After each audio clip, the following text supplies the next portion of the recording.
Now अभी ये जैसे एक नॉर्मल हम कुंडली जब देखते हैं तो हम उसमें देखते हैं लगन लग्नेश की स्ट्रेंथ क्या है, चंद्रमा की राशि जहाँ बैठा वहाँ उसकी स्ट्रेंथ क्या है, उसके स्वामी की, ऐसे सूर्य की क्या स्ट्रेंथ है। वैसे ही हम देखेंगे प्रश्न कुंडली में भी कि क्या ये वेल प्लेस्ड है कुंडली में, कहीं 6, 8, 12 में तो नहीं बैठे, या कोई दुष्प्रभाव कोई ऐसे ग्रह के साथ तो नहीं बैठे। तो वह सेम मैनर में जैसे हम नॉर्मल एक हॉरोस्कोप लगन कुंडली किसी व्यक्ति की हम करते हैं स्टडी, वैसे ही हमें प्रश्न कुंडली को भी स्टडी करना है। इसी तरह के प्रिंसिपल को हम सब अप्लाई करेंगे। बेनिफिक एस्पेक्ट्स अगर लगन लग्नेश पे होंगे, शुभ कर्तरी में लगन होगा, तो वो एक पॉजिटिव इंडिकेशन है towards answer of the question asked. जो भी प्रश्न पूछा गया उसके उत्तर के लिए वो एक अच्छा इंडिकेशन है कि वो पूरा होगा, कार्य सिद्धि होगी। कार्य सिद्धि मतलब कार्य जो पूछा गया, क्या मेरी नौकरी लगेगी, या कोई बच्चा अगर खो गया है क्या मेरा बच्चा मिल जाएगा, या कोई किडनैपिंग हो गई है क्या मेरा बच्चा किडनैपर से वापस आ जाएगा, है ना। तो ये सब कार्य सिद्धि पॉजिटिव सेंस में है।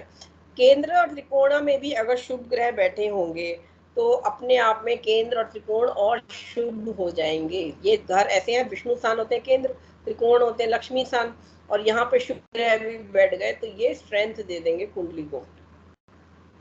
ठीक है। मेलेफिक्स के लिए जो बताई गई है वो 3, 6, 11 घरों को बताएगा। त्रिशेडाई घरों में ही मेलेफिक्स की प्लेसमेंट अच्छी मानी गई है। 6, 8, 12 में तो अच्छा नहीं माना गया, मतलब 8वां और 12वें घर तो बिल्कुल अच्छा नहीं माना गया। कोई भी ग्रह ना बैठे वो अच्छा, और अगर बैठे भी तो मेलेफिक तो बिल्कुल ही ना बैठे 8वें 12वें में। ठीक है, तो तब ये स्थिति अच्छी हो जाती है। तो जनरल प्रिंसिपल जो हमारे कुंडली देखने के लिए हैं वही हमें यहाँ पर भी यूज करने हैं। केंद्र फ्रॉम कार्य सिद्धि। नाउ कार्य सिद्धि से मतलब है लाइक अगर कोई बच्चे के लिए मदद पूछने आई है कि मेरे बच्चे का इंजीनियरिंग कॉलेज में एडमिशन हो जाएगा या नहीं, तो इंजीनियरिंग मतलब उसको एजुकेशन से रिलेटेड क्वेश्चन है। तो यहाँ पे कार्य सिद्धि का घर कौन सा बनेगा, कार्य सिद्धि हो रही है एजुकेशन के लिए पूछा गया, तो 5वां घर जो है वो कार्य सिद्धि का घर है, और उसका संबंध अगर लगन लग्नेश से आ जाएगा तो इसका मतलब हाँ कार्य सिद्धि होगी। या कोई अगर प्रॉपर्टी से रिलेटेड क्वेश्चन पूछ रहा है तो अगर चौथे घर के स्वामी का संबंध लग्नेश से आ रहा है या लग्नेश चौथे घर में चला गया तो इसका मतलब वो कार्य सिद्धि होगी, मतलब वो प्रॉपर्टी खरीदना चाहता है तो हाँ प्रॉपर्टी आप खरीद पाएंगे, या ये डील हो पाएगी कि नहीं, है ना। इस तरह के जो क्वेश्चन होते हैं तो ये कार्य सिद्धि का होना बहुत जरूरी है लगन लग्नेश के साथ, कार्य सिद्धि के घर के स्वामी का।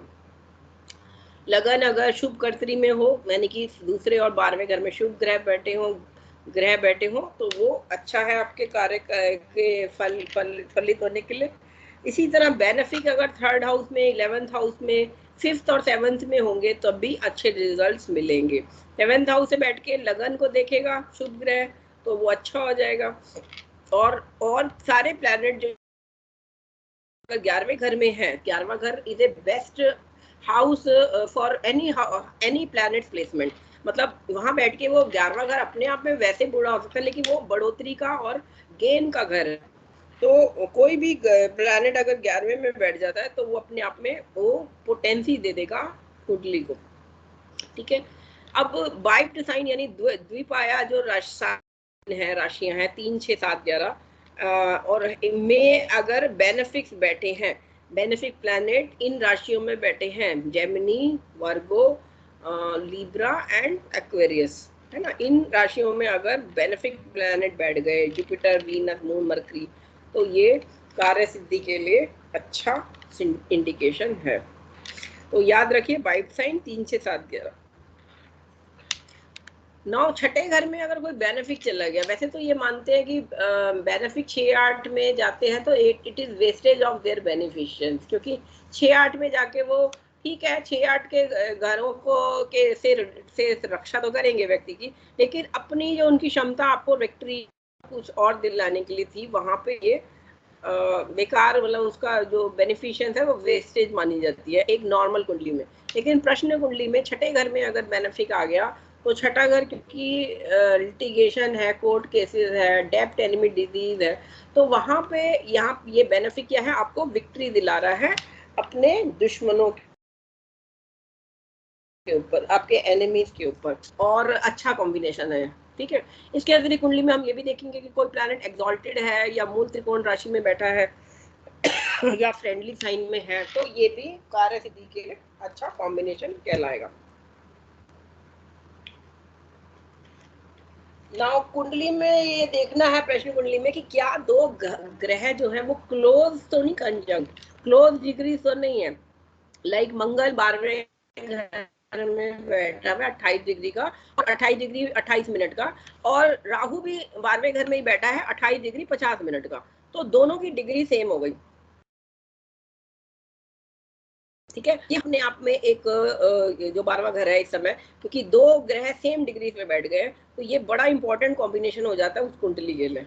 ठीक है, तो आपको ये ध्यान रखना होगा उसका प्रश्न किससे रिलेटेड है। और वैसे तो ये माना जाता है राहु केतु जब प्रश्न कुंडली में सेम डिग्री पे कोई प्लैनेट बैठ जाता है, चाहे वो राहु केतु के साथ हो या अलग भी कहीं बैठा हो, लेकिन अगर वो राहु केतु की सेम डिग्री पे आ गया तो इसका मतलब वो प्रश्न का उत्तर नकारात्मक होगा, क्योंकि राहु केतु की सेम डिग्री पे आने का मतलब राहु केतु उस ग्रह को, और this is a negative combination. ठीक है, बेनिफिट्स इन 7th एंड और 10th house is good for getting a good job और position. Benefits in 1st, 2nd, 5th house are good for honour and wealth. ये combination आपकी नौकरी से related प्रश्न और एजुकेशन से रिलेटेड प्रश्नों में काम आएगा, कि अगर सप्तम भाव में कोई शुभ ग्रह बैठ गया या 10वें घर में भी बैठ गया तो केंद्रीय इफेक्ट से उसको पोटेंसी मिलेगी और वो प्रश्न का उत्तर सकारात्मक होगा। तो even 1st, 2nd and 5th house जो कि हमारे बेसिकली एजुकेशन से रिलेटेड है, वहां भी बेनिफिट का बैठना, और आपको वहां से देखो पंचम में बैठेगा तो को देखेगा बेनिफिट, और सप्तम क्या है आपका, आपकी पब्लिक इमेज है, और 10th से 10th जो है ना, वो 10th हाउस से 10th हाउस है 7th हाउस, तो वहां वहां पे अगर शुभ ग्रह का दृष्टि है लगन से, तो ये अपने आप में आपको ऑनर्स एंड अवार्ड्स दिलाएगा। अब नेक्स्ट कॉम्बिनेशन पे चलते हैं, रिलेशनशिप बिटवीन लग्नेश एंड कार्येश। जो मैंने आपको बताया क्वेश्चन किस चीज से रिलेटेड है, तो उसको हम उसके घर के स्वामी को हम कार्येश कहेंगे।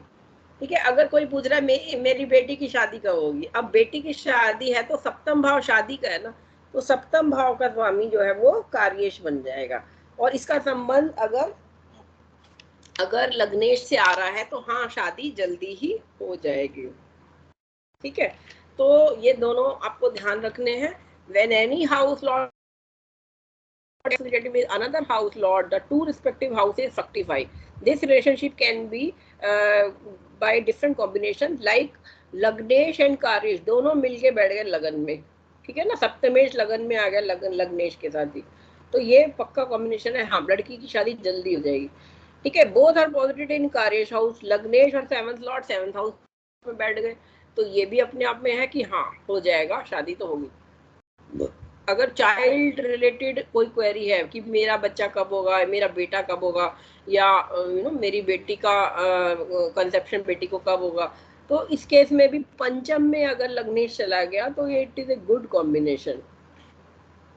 Exchange between two houses by the Lord, ये एक्सचेंज का परिवर्तन योग अगर बन रहा है प्रश्न कुंडली में, जैसे आज हमने इंदिरा गांधी की कुंडली में 3 परिवर्तन योग देखे थे, है ना। वीनस जुपिटर का था, वीनस जुपिटर के घर में, जुपिटर वीनस के घर में। सन मार्स का था, सन मार्स के घर में, मार्स सन के घर में। और शनि एंड मून का था, सैटर्न मून के घर में, मून सैटर्न के घर में। तो इंदिरा गांधी जी की कुंडली में 3 परिवर्तन योग है। इसी तरह परिवर्तन योग अगर कुंडली में बन रहा है तो ये भी एक आपस में संबंध बना लेते हैं। तो कार्येश एंड लग्नेश के बीच में अगर एक्सचेंज भी हुआ है तो ये भी अपने आप में एक अच्छा कॉम्बिनेशन कहलाएगा कि कार्य सिद्धि हो जाएगी, काम हो जाएगा। इसके अतिरिक्त अगर दोनों एक दूसरे से कोई संबंध नहीं बना रहे, लेकिन दोनों एस्पेक्ट कर रहे हैं अपने अपने घर को, 4th लॉर्ड 4 को देख रहे हैं, लग्नेश लगन को देख रहा है, तो अपने आप में ये भी अच्छा कॉम्बिनेशन कहलाएगा, क्योंकि दोनों पोटेंसी लिए हैं। जब भी कोई प्लैनेट अपने घर को देखता है, अपनी राशि को देखता है, तो वो उस घर को पोटेंसी देता है। तो ये अपने आप में अच्छा कॉम्बिनेशन है। इसके अतिरिक्त और कुछ कॉम्बिनेशन है कि लग्नेश पॉजिटिव इन कार्य भाव एंड एस्पेक्ट कार्येश, both aspect each other's house as Lagnesh aspecting Karyabhava and Karya aspecting Lagna, both mutually aspect each other if all this combination get moon involvement, अब ये सारे जो संबंध बना रहे हैं कार्येश और लग्नेश, इनके साथ साथ अगर चंद्रमा भी ऐड हो गया, चंद्रमा भी साथ में युति बना रहा है इनमें से किसी के भी साथ, तो अपने आप में कार्य सिद्धि और सर्टेन हो गई। मतलब नौकरी लगेगी नहीं लगी, नहीं पक्का लगेगी नौकरी, जल्दी विद इन 1 मंथ न्यूज आएगी, ये आप बोल सकते हैं गारंटी से। क्योंकि चंद्रमा यानी कि व्यक्ति का मन भी अब नौकरी के लिए आतुर है, वो मेहनत कर रहा है, पूरा एफर्ट डाल रहा है, और इसलिए जल्दी ही रिजल्ट्स आ जाएंगे। इसके साथ साथ आपको अगली क्लास में मैं ताजिक एस्पेक्ट कराऊंगी। तो ताजिक एस्पेक्ट मतलब जो हमारे वर्ष कुंडली में लगाते हैं हम, वो एस्पेक्ट से भी हम कई बार ये लग्नेश कार्येश एसोसिएटेड होते हैं। तो क्योंकि प्रश्न कुंडली जनरली 1 साल के अंदर का ही रिजल्ट प्रेडिक्शंस दिए जाते हैं, तो ताजिक एस्पेक्ट भी हम यहाँ पे यूज कर सकते हैं। अब आपको क्या करना है, जब भी कोई प्रश्नकर्ता आता है, प्रश्नकर्ता ज्योतिषी के पास आता है, तो ज्योतिषी को ये फर्ज बनता है कि वो उसको बोले कि भाई आप अपना क्वेश्चन पूछिए। आप क्यों पूछिए? क्योंकि वो एफर्ट्स तो लगाए, उसका माइंड तो उसमें लगे कि वो कुछ पूछना चाहता है, क्योंकि माइंड लगेगा तभी तो वो आगे जाके एक्शन करेगा।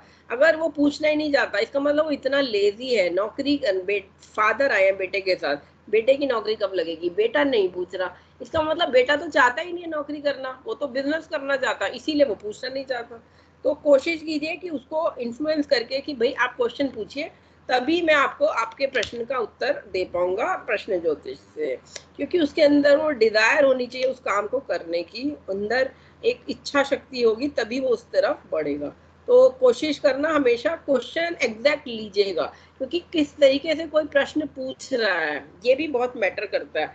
अब वो बोल रहा है मेरी नौकरी कब लगेगी, मेरी एमएनसी में नौकरी कब लगेगी, मेरी गवर्नमेंट जॉब कब लगेगी, या मेरी दिल्ली में गवर्नमेंट जॉब कब लगेगी, इन सब प्रश्नों में फर्क है। क्योंकि उसका एफर्ट किस चीज के लिए है, एग्जैक्ट एनर्जी वो कहाँ लगाएगा, गवर्नमेंट जॉब के लिए या दिल्ली में गवर्नमेंट जॉब के लिए, ये एग्जैक्ट क्वेश्चन जिस तरीके से वो पूछेगा उस हिसाब से आपका आंसर प्रश्न कुंडली देगी। तो एग्जैक्ट क्वेश्चन हमेशा पूछना चाहिए,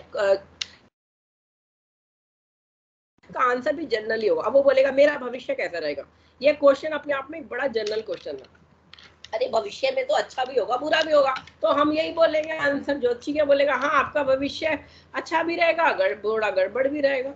अब ये तो कोई सटीक आंसर नहीं हुआ ना सटीक क्वेश्चन ही नहीं है तो सटीक आंसर भी नहीं होगा। एग्जैक्ट क्वेश्चन पूछना है और एग्जैक्ट क्वेश्चन का एग्जैक्ट आंसर निकलेगा प्रश्न कुंडली से। अब मूक प्रश्न के कुछ सूत्र है।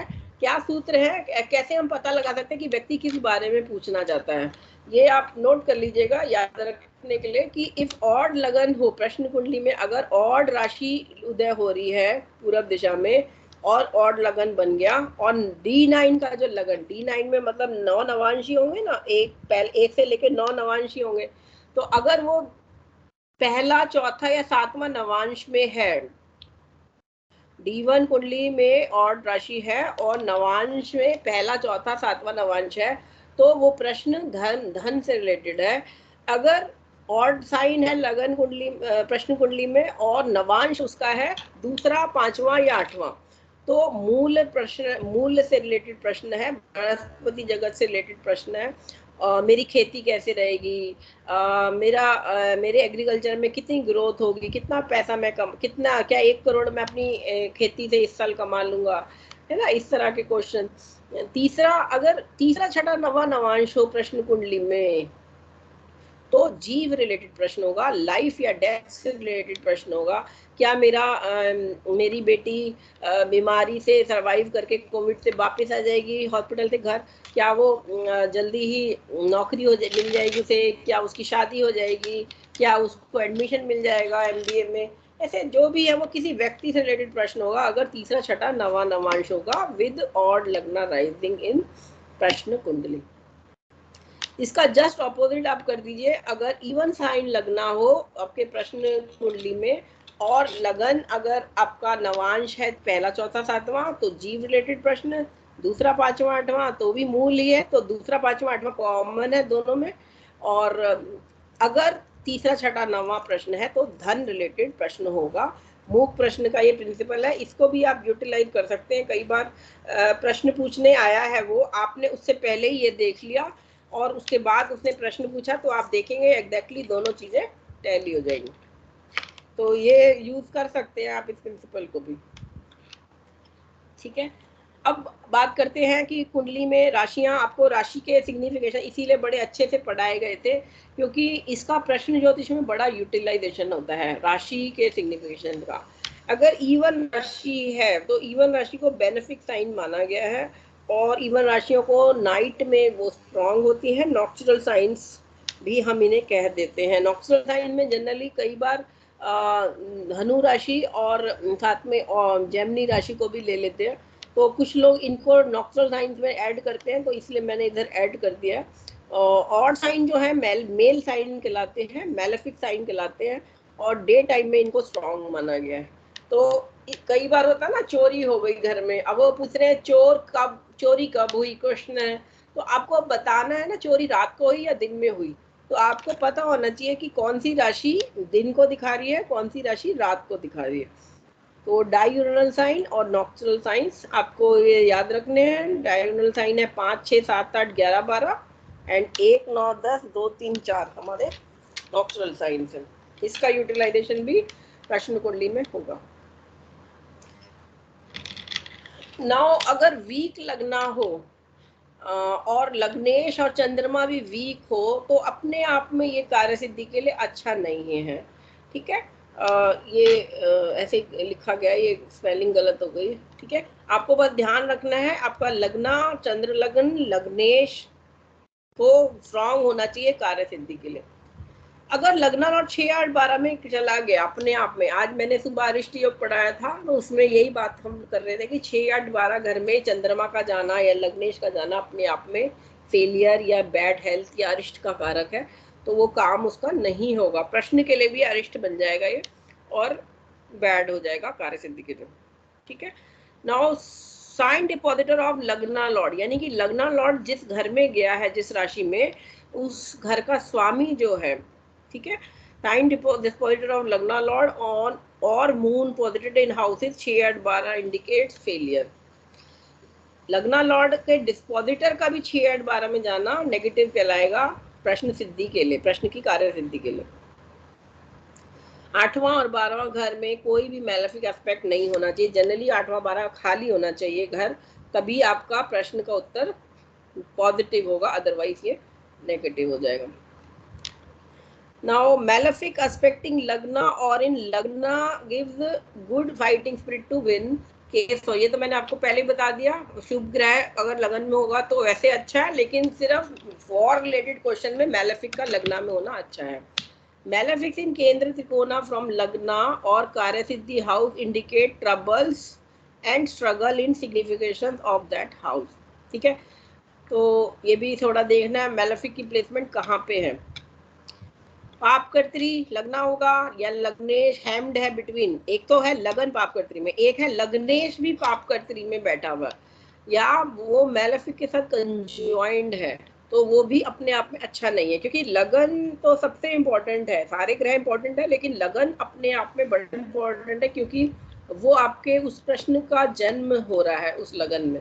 तो उसकी उसकी जो उसकी जो कहना चाहिए लॉन्गिविटी है उस प्रश्न की या उस चीज की, वो लगन से ही देखी जाएगी। तो अगर लग्नेश ही हमारा मैलेफिक से पीड़ित हो गया, हैम्ड हो गया, कॉन्जाइंड विद मैलेफिक्स हो गया, मंगल शनि के साथ बैठ गया लग्नेश, चाहे वो एक शुभ ग्रह हो, तो वो अपने आप में कार्य सिद्धि के लिए अच्छा नहीं है। इसके साथ साथ अगर वो डेबिलिटेटेड हो, नीच का हो लग्नेश, कम्बस्ट हो, सूर्य के बहुत पास बैठ गया है, बहुत क्लोज डिग्री कंजंक्शन में है, 6-7 डिग्री के अंदर ही आ गया, तो कम्बस्ट कहलाता है प्लैनेट।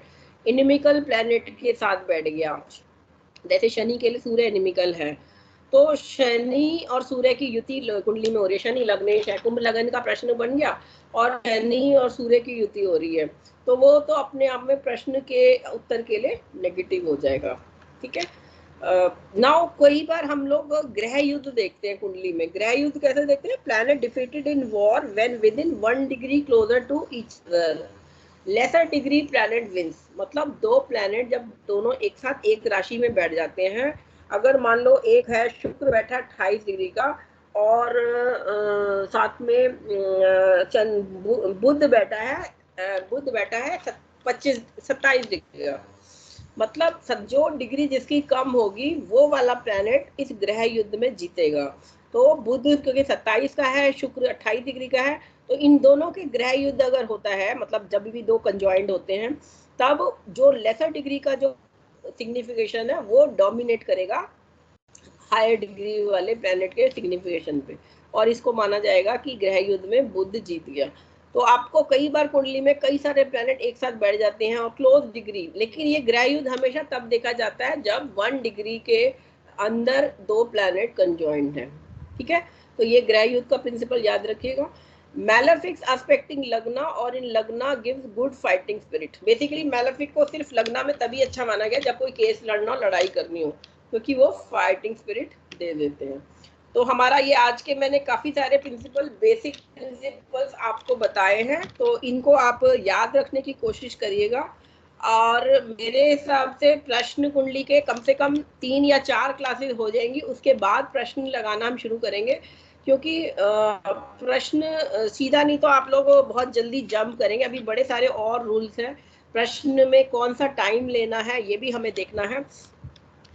हमारे हिसाब से प्रश्न कुंडली, जैसे मान लो कि आप घर में बैठे हो, दिल्ली में बैठे हो, और प्रश्नकर्ता आपको अमेरिका से फोन कर रहा है ना, अमेरिका में तो रात होगी, यहाँ पे दिन होगा, तो वो अपना रात का टाइम बता रहा है जी, तो वो टाइम हम नहीं लेंगे, क्योंकि जो प्रश्नकर्ता के पास जब प्रश्न पहुंच गया, प्रश्न मतलब ज्योतिषी के पास, उस समय की ही कुंडली बनेगी। याद रखिएगा, हमेशा टाइम वो लेना है जब प्रश्नकर्ता के द्वारा दिया गया टाइम ज्योतिषी के पास पहुंच गया। या अगर उसने ईमेल कर दिया है अपना, वहां से ईमेल कर दिया और आपने ईमेल तो खोला ही नहीं, एस्ट्रोलॉजर ने अपना ईमेल बॉक्स इनबॉक्स खोला ही नहीं, अब वो खोलेगा बाद में। तो जब वो प्रश्न उसके पास पहुंचा, लेकिन क्योंकि ईमेल में उसने टाइम लिखा हुआ आ रहा है आपके पास, तो आप ईमेल के टाइम को ही जिसमें उसने लिखा है कि मैंने ये प्रश्न इतने बजे पूछा है, तो आप वो वाला टाइम लेंगे, क्योंकि वो ऑलरेडी रिकॉर्ड कर चुका है, लिखित में डाल चुका है। इसी तरह कोई फोन करेगा आपको, फोन पे पूछेगा, मतलब हम ये बोलते हैं कि प्रश्न आपने कब सोचा था वो बताइए। अब वो हमें 3 घंटे बाद फोन कर रहा है, तो हमें क्या करना है, अगर वो कहता है मैंने 3 घंटे से मैं सोच रहा हूँ, तो हम बोलेंगे आपको कब से सबसे पहला थॉट इस प्रश्न का कब आया था, वो टाइम बताइए।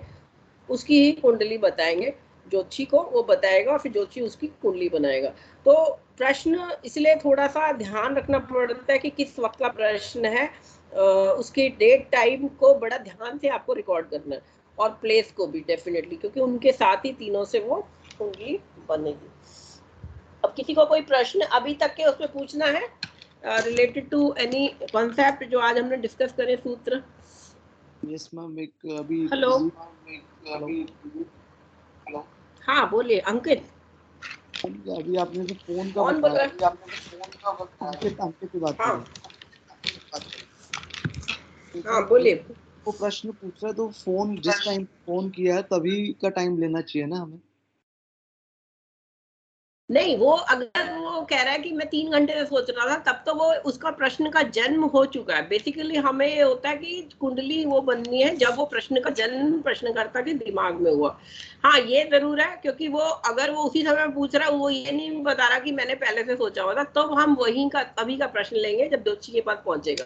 लेकिन हाँ, अगर वो ये कह रहा है, और हम जैसे कई लोग होते हैं ना, वो लोग बार बार क्वेश्चन पूछते हैं, कई लोग ज्योतिषी के पास ऑलमोस्ट रोज ही प्रश्न पूछने लग जाते हैं, तो ऐसे में क्या होता है, प्रश्न ज्योतिषी भी उसे बोल देता है, भाई देखो जब तुम्हें प्रश्न आए ना तो नोट कर लेना टाइम कब था, तुम मुझे चाहे फोन बाद में करो लेकिन मुझे बता देना, क्योंकि भाई उस हिसाब से कुंडली बनेगी। तो उस केस में हमें वो टाइम लेना पड़ेगा जब पहली बार प्रश्न उसके दिमाग में आया। तो मैम इसीलिए हम लोगों से भी जब कई बार, हाँ बोलो। ऐसे में मैम, अगर वो जो क्वेरिस्ट है वो कहता है कि मैं तो ये 1-2 दिन से सोच रहा हूँ। हाँ, तो उस केस में तो फिर वो, अगर उसे नहीं पता, टाइम पता ही नहीं है, तो फिर हम वही टाइम ले लेंगे जब वो हमें फोन कर रहा। अगर उसको पक्का यकीन है कि मैंने तब ये सोचा था लेकिन मैं पूछ नहीं पाया because I got busy because of office assignment या समथिंग समथिंग, उसने नोट करके रखा हुआ है प्रश्न का टाइम, तो हम हमेशा वो वाला टाइम लेंगे जो उसने नोट करके हमें दिया है। कई लोग मेरे कुछ कलीग, कुछ फ्रेंड्स हैं जो लोग प्रश्न में काफी अच्छा कर रहे हैं, तो कई लोग ना बहुत रोज, ऑलमोस्ट रोज ही पूछते रहते हैं प्रश्न कुंडली से। उनकी कुंडलियां नहीं है तो वो अपना हर प्रश्न के थ्रू ही पूछते हैं। तो उस केस में ये वाला प्रिंसिपल ध्यान रखना पड़ेगा कि वो प्रश्न कब आया। और एक और बात है, दिन भर में सिर्फ एक ही प्रश्न पूछना है, याद रखिएगा।